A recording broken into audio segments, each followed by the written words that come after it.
اے کریم تیرے دربار میں ہم التجا کرتے ہیں، اب تک جتنے گناہ کیے تمام صغیرہ کبیرہ گناہوں کو معاف فرما، ہماری خطاؤں سے درگزر فرما۔ اے اللہ ہم سے ناراض نہ ہونا، رب کریم اے رب کریم ہم سے راضی ہو جا۔ اے اللہ پچھلے گناہ معاف کر دے اور اگلی زندگی ہمیں نیکیوں والی گزارنے کی توفیق عطا فرما۔ اے کریم تیرے خزانوں میں کمی نہیں، بہت سارے ایسے لوگ بھی ہمارے ساتھ دعا میں شامل ہوں گے جو بیمار ہوں گے، اے شفا دینے والے مولا یہ اگلا سال ہمارے لیے شفا والا سال بنا دے۔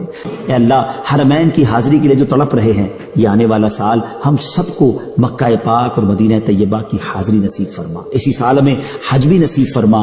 اے کاش رمضان مدینہ بھی عطا فرما۔ نہ جانے دنیا میں کہاں کہاں تیرے بندے اور تیری بندیاں ہمارے ساتھ دعا میں شامل ہیں، بعد میں شامل ہوں گے۔ اے اللہ ان کے اٹھے ہوئے ہاتھوں کی لاج رکھ لے، ہم سب کی جھولیاں بھر دے، ہم سب کی مرادیں پوری کر دے، ہمیں نیک بنا دے۔ اے اللہ یہ آنے والا سال ہمیں 5 وقت کا نمازی بھی بنا دے، ہماری اب کوئی نماز قضا نہ ہو۔ اے اللہ جو رمضان آئے اس میں ہم پورے روزے بھی رکھیں، ہم پر جب بھی زکوٰۃ فرض ہو ہم زکوٰۃ بھی ادا کریں، تیرے نیک بندوں میں ہمیں شامل کر لے، نیکیوں میں ہمارا دل لگا دے اور گناہوں والی زندگی سے ہم سب کی جان چھڑا دے۔ یا رب العالمین تیرے خزانوں میں کمی نہیں، ہماری یہ ٹوٹی پھوٹی دعائیں اپنے کرم سے قبول فرما۔ اور اے اللہ تیرے دربار میں یہ بھی التجا ہے کہ جب بھی ہمارا آخری وقت آئے ہمیں ایمان کے ساتھ عافیت کے ساتھ مدینہ منورہ میں شہادت کی موت عطا فرما۔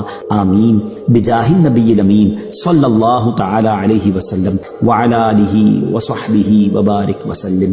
جب دم واپسی ہو یا اللہ، سامنے ہو روضہ رسول اللہ اور لب پہ ہو لا الہ الا اللہ محمد رسول اللہ۔